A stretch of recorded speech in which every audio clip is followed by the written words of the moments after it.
स्वर्ग सुमन के सभी प्रिय श्रोताओं को प्रभु यीशु मसीह के नाम में सलाम। प्रिय श्रोताओं, आज फिर से एक बार प्रभु की अनुग्रह दया कृपा ने हम सबों को इकट्ठा किया है और हम विश्वास करते हैं, आशा भी करते हैं कि जहाँ कहीं पर भी हमारे सारे प्रिय श्रोताएं प्रभु की सुरक्षा देने वाली नज़रों में सुरक्षित है, आनंदित है, चंगे भले हैं और प्रभु का वचन रोज़ हमसे उसकी अनुग्रह दया कृपा की बातें करता है, हमें समझाता है कि मैं तुम्हारे साथ हूँ, मेरा पवित्र वचन, मेरे वायदे तुम्हारे साथ है। हम प्रभु को धन्यवाद देते हैं। आज भी हम फिर से एक बार प्रभु के वचनों से ध्यान और मनन करेंगे और आज बहुत ही सुंदर वचनों के द्वारा हमारे जीवन में कितनी विशेषताएं हैं जो प्रभु की ओर से है वो हम देखना चाहेंगे। देखिए, आज के वचन में नीति वचन, पवित्र शास्त्र बाइबल में नीति वचन उसके 3 अध्याय के 30 से लेकर 32 वचन हम मनन करेंगे और उसके आगे और भी वचनों को हम मनन करते रहेंगे। देखिए, वहाँ पे ऐसा लिखा है, जिस मनुष्य ने तुझसे बुरा व्यवहार न किया हो उससे अकारण मुकदमा खड़ा न करना, उपद्रवी पुरुष के विषय में डाह न करना, न उसकी सी चाल चलना, क्योंकि यहोवा कुटिल से घृणा करता है, परंतु वह अपना भेद सीधे लोगों पर खोलता है। प्रिय श्रोताओं, देखिए, ये हमारे प्रभु का स्वभाव है।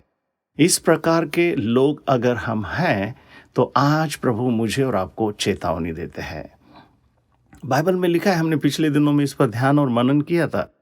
पवित्र शास्त्र में ऐसा लिखा है कि ये पवित्र वचन जो है वो प्रभु के लोगों को इशारा देते हैं, संकेत देते हैं, सूचनाएं देते हैं, वार्निंग्स देते हैं, अलर्ट रहने के लिए, सावधान रहने के लिए ये वचन रोज रोज मेरी और आपकी सहायता करते हैं।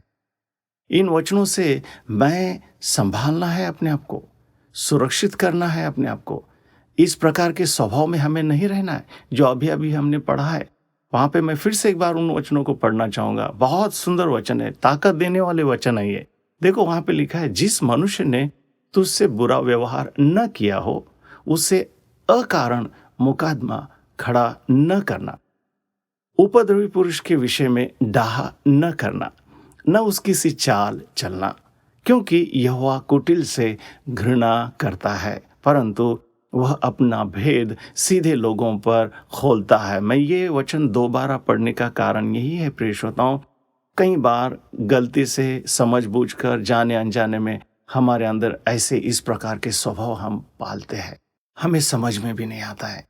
मगर यहाँ पे एक बहुत ही गहरी बात प्रभु के वचनों में लिखी हुई है कि ऐसे लोगों के साथ यहोवा घृणा करता है। ऐसे लोगों के इन स्वभाव के विषय में यहोवा को घृणा है, ऐसा लिखा हुआ है। और मुझे बताइए प्रिय श्रोताओं, अगर मैं और आप इतनी प्रार्थना करें, इतने वचनों को पढ़े, इतने सारे बड़े बड़े अच्छे अच्छे कामों को करें और ऐसे कोई स्वभाव अगर हमारे अंदर है, तो बताइए हमसे यहोवा या हमारे स्वभाव से यहोवा कितना घृणा करता होगा। देखिए, खुदा बाप हमें इन बातों के बारे में सजा नहीं देता इतने में, वो तो विलंब से कोप करने वाला है, वो तो अति करुणामय दया का सागर है।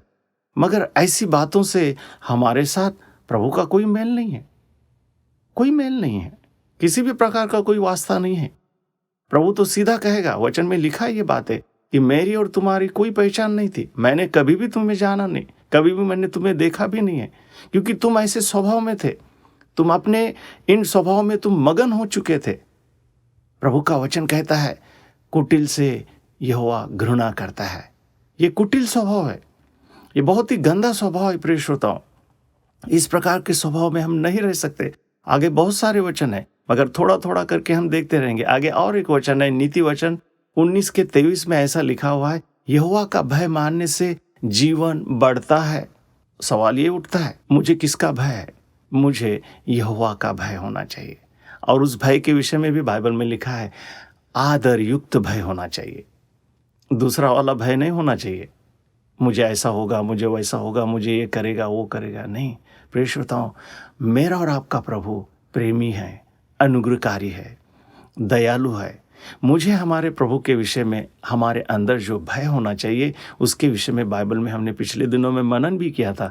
लिखा है हमारे अंदर परमेश्वर के प्रति आदर युक्त भय होना चाहिए। लिखा है और उसका भय मानने वाला ठिकाना पाकर सुखी रहता है। आमीन बोलिए सब लोग, प्रभु की स्तुति करे। उसका भय मानने वाला ठिकाना पाता है, उस पर विपत्ति नहीं पड़ने की। हाँ, उस पर विपत्ति नहीं आएगी क्योंकि वो यहोवा का भय मानता है। यहोवा के विषय में हमेशा आदर युक्त, वो हमेशा यहोवा की स्तुति आराधना, हमेशा यहोवा के विषय में निर्माण करता अदृश्य परमेश्वर के विषय में उसके अंदर प्रेम और आनंद है। प्रभु का वचन कहता है उन पर कभी भी विपत्ति नहीं पड़ेगी। नीति वचन 15:1 में लिखा हुआ है, कोमल उत्तर सुनने से गुस्सा ठंडा हो जाता है। हाँ, प्रभु के लोगों के अंदर कोमल उत्तर बोलना, कोमल उत्तर सुनना, ऐसे स्वभाव होना चाहिए। देखो कितनी सुंदर बात है। और लिखा क्या हो जाता है वहां से, उसके कारण क्या हो जाता है कि ऐसे कोमल उत्तर सुनने से गुस्सा ठंडा हो जाता है। हाँ, गुस्से को ठंडा होना बहुत ज़रूरी है वरना ऐसे गुस्से में लोग क्या क्या नहीं करते हैं, बहुत कुछ कर बैठते हैं प्रिय श्रोताओं। मगर प्रभु का वचन कहता है कोमल उत्तर, कोमल उत्तर। सब लोग ध्यान से सुनिए, कोमल उत्तर से क्या हो जाता है, गुस्सा ठंडा हो जाता है। परंतु कटु वचन, हाँ, यहाँ पे रुकना है मुझे। हम लोगों को यहाँ पे सावध होना है, हमें यहाँ पे बहुत ही अलर्ट होना है। कटु वचन से क्रोध भड़कता है, आग लग जाती है, बड़े बड़े विध्वंस हो जाते हैं, बड़े बड़ी बातें, बड़े बड़े क्या क्या नहीं, बहुत बहुत बड़े बड़े हादसे हो जाते हैं प्रिय श्रोताओं। क्या कारण है? कटु वचन, कटु वचन, कड़वाहट का वचन। आप और मैं प्रभु के लोग कोमल वचन बोलने वाले लोग हैं। बहुत सुंदर बात। आगे और भी वचन है। नीति वचन के 15:8 में लिखा हुआ है, दुष्ट लोगों के बलिदान से यहोवा घृणा करता है। हाँ, कितना भी बलिदान करो, अगर हमारे अंदर दुष्टता है तो प्रभु का वचन कहता है प्रभु को वो पसंदीदा नहीं है। प्रभु उन बातों से घृणा करता है। लिखा है आगे, परंतु वह सीधे लोगों की प्रार्थना से प्रसन्न होता है। मुझे और आपको सीधे लोगों में से होना चाहिए प्रिय श्रोताओं। कोई गलत स्वभाव वाले, दुष्टता के विचारों में, दुष्टता के ख्यालों में, दुष्टता के बातों में, दुष्टता की संगति में, दुष्टता के लोगों में उठना बैठना, दुष्टता के विचारों में, ऐसे नहीं होना चाहिए प्रिय श्रोताओं। बहुत हमें सतर्क रहना है। प्रभु का वचन, मैं फिर से पढ़ूंगा इस वचन को, परंतु वह सीधे लोगों की प्रार्थना से प्रसन्न होता है। क्या हम प्रार्थना करते नहीं है? यस, करते हैं हम प्रार्थना। आप और मैं, हम रोज प्रार्थना करते हैं, मगर प्रभु का वचन आज मुझे और आपको सावध करता है, सावधान करता है कि देखिए, तुम प्रार्थना तो जरूर करो, करते रहो, मगर तुम सीधे लोग भी होना जरूरी है। तुम्हारे मन में कोई कड़वाहट नहीं होना चाहिए, किसी प्रकार के दुष्ट विचार नहीं होना चाहिए, किसी प्रकार के शारीरिक स्वभाव के तुम गुलाम नहीं होना चाहिए। प्रभु की स्तुति हो मेरे प्रिय श्रोताओं। ये वचन मुझे और आपको कितना आनंदित, प्रभु के नजरों में हम उचित ठहरने वाले ये सारे वचन हैं। लिखा है प्रभु हमारी प्रार्थना सुनता है और प्रभु को हमारे प्रार्थना से प्रभु प्रसन्न होता है। नीति वचन के 15:14 में लिखा है, समझने वाले का मन ज्ञान की खोज में रहता है। जो समझदार है उसका मन हमेशा ज्ञान की खोज में रहता है। अच्छा ज्ञान, उसको बुरा और अच्छा समझ में आता है क्योंकि उसके अंदर समझ है, और वो समझने वाला हमेशा अच्छाई की ओर दौड़ता है, अच्छाई की बातों का खोजी बन जाता है। परंतु मूर्ख लोग मूर्खता से पेट भरते हैं। सुबह से लेकर शाम तक, रात और दिन मूर्खता की बातें करना है, दूसरे का बुरा चाहना है, दूसरे के बारे में कड़वाहट, दूसरों के बारे में घृणा। देखिए प्रिय श्रोताओं, परमेश्वर ने हम मनुष्य को इतनी सुंदर सृष्टि बनाई है। पवित्र शास्त्र बाइबल में लिखा है, परमेश्वर ने सारा कुछ निर्माण अपने शब्द से किया और मनुष्य को अपने हाथों से बनाया। परमेश्वर ने उस मनुष्य के अंदर अपनी सांस को फूंक दिया। बाइबल कहता है मनुष्य जीवधारी प्राणी बन गए, और उसके आगे लिखा है, हमारे परमेश्वर को इस बनाए हुए कृत्य से बहुत आनंद हुआ, बहुत आनंद हुआ। क्या कारण था? क्योंकि मनुष्य जो बनाया हुआ प्रभु का जो कृति है वो परमेश्वर के समान और स्वरूप में था। परमेश्वर का स्वभाव परमेश्वर के समान था, परमेश्वर का स्वरूप उसके अंदर था। परमेश्वर खुश हुआ था। आज भी मुझे और आपको परमेश्वर खुश रखना चाहता है और हम भी खुश रहना चाहते हैं, क्योंकि प्रभु का वचन ही हमें खुश रख सकता है प्रिय श्रोताओं, और दूसरी कोई भी बातें हमें खुश नहीं रख सकती है। प्रभु के वचन से हमारे अंदर की कुटिलता, हमारे अंदर की दुष्टता, हमारे अंदर के सारे गलत स्वभाव, दूसरे बातों का ध्यान और मनन, दूसरी गलत बातों में हमेशा मगन रहना, ये सारे विचारों को प्रभु हमसे दूर करना चाहता है।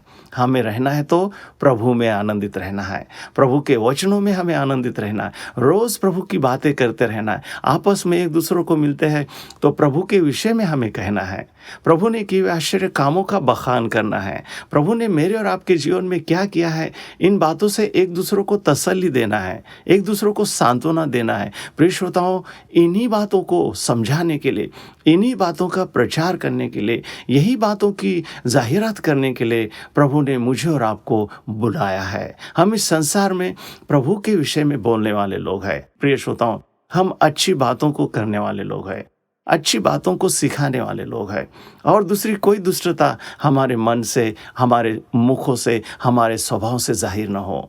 प्रभु का स्वभाव हमसे जाहिर हो।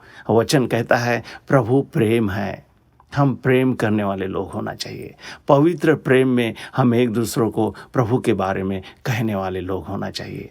मैं धन्यवाद करता हूँ आज के हमारे पवित्र पवित्र पवित्र पवित्र वचनों के लिए, जो प्रभु ने हमारे लिए तसल्ली दिए हुए वचन, हमारे लिए छुटकारा दिए हुए वचन, हमारे शरीर की, हमारी सारी जो बंधुआई की अवस्था दूर करने वाले वचन, और इन्हीं वचनों के द्वारा आज हम प्रभु की स्तुति करते हैं कि प्रभु ने हमें आज़ाद किया है सब गंदे विचारों से, बीमारियों से, पीड़ाओं से, श्रापों से, बाप दादाओं से आए हुए सारे स्वभावों से प्रभु ने हमें रिहाई दी है। प्रभु का वचन हमें छुटकारा दे रहा है। धन्यवाद करते हैं। आइए हम प्रार्थना करेंगे। प्रभु, हम धन्यवाद करते हैं, हमारे सारे प्रिय श्रोता आज इन वचनों के द्वारा छुटकारा पाए हैं। धन्यवाद करते प्रभु आपके पवित्र वचनों के लिए। हम आपकी स्तुति और स्तुति करते हैं। हमारे श्रोताओं में कोई कमज़ोर है, बीमार है, शरीर से थका हुआ है, किसी गुप्त प्रार्थनाओं में, किसी प्रकार की परेशानी चिंताओं में है, आज इन वचनों के द्वारा हमारे सारे प्रियजन छुटकारा पाए हैं। धन्यवाद करते हैं, क्योंकि प्रभु का वचन छुटकारा देता है। धन्यवाद के साथ हमने इस प्रार्थना में जो मांगा है, हमारे खुदा बाप ने उसे ग्रहण किया है, प्रभु यीशु मसीह के नाम में। आमीन, आमीन, आमीन। हमारे नए अपडेट्स के लिए आप हमारा सर्क सुमन फेसबुक पेज को फॉलो करें और हमारे यूट्यूब चैनल को सब्सक्राइब करें। धन्यवाद। आप हमारे टेलीविजन सेवकाई के समर्थक बनकर इस दिन को परमेश्वर के लिए विशेष बना सकते हैं। आज आप 1000 रुपया या अधिक भेंट देकर परमेश्वर के राज में बीज बोएं और देखें कि आपकी ज़िंदगी में आशीष की भरपूरी होगी, जैसा कि व्यवस्था विवरण 15:10 में लिखा है। हमारे लाखों दर्शकों के लिए आप आशीष का कारण बने और आशीषित रहें।